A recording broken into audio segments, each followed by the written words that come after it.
Welcome to the NFPA LiNK YouTube channel. This page is dedicated to answering key questions that you have related to electrical and life safety. With easy-to-use digital access to NFPA codes and standards, NFPA LiNK is your window to productivity. Today we're going to be covering the requirements for periodic fire damper testing. So in order to talk about fire damper periodic inspection and testing, we're going to need to go into NFPA 80.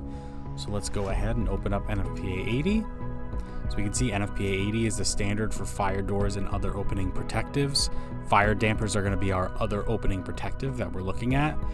And we're in the table of contents. I want to see, okay, where's inspection, testing, and maintenance? Many people would go right to Chapter 5. Chapter 5 is covering my inspection, testing, and maintenance for my fire doors. I need to keep scrolling a little bit. And then we see right here, Chapter 19. Chapter 19 is the installation, testing, and maintenance of dampers.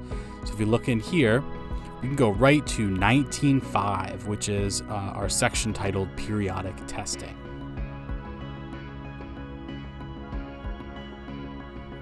When we get into 19.5, we see that our testing frequency, and in there 19.5.1, each damper shall be tested and inspected 1 year after acceptance testing. So 1 year after my fire damper is installed, I need to test and inspect that fire damper.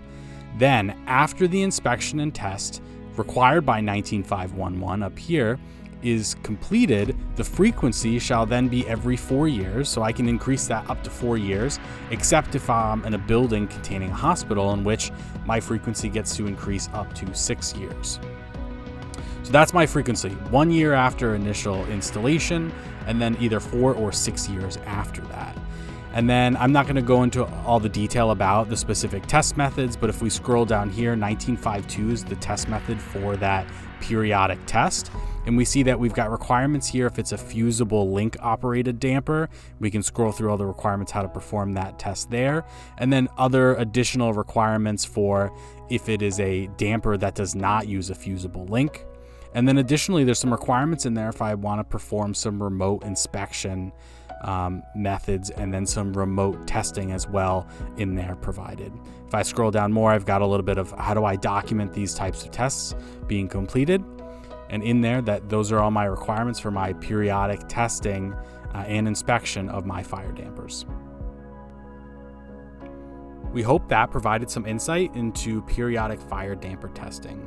For more information on how NFPA LiNK can give you the knowledge that you need to get your job done right, visit nfpa.org/link.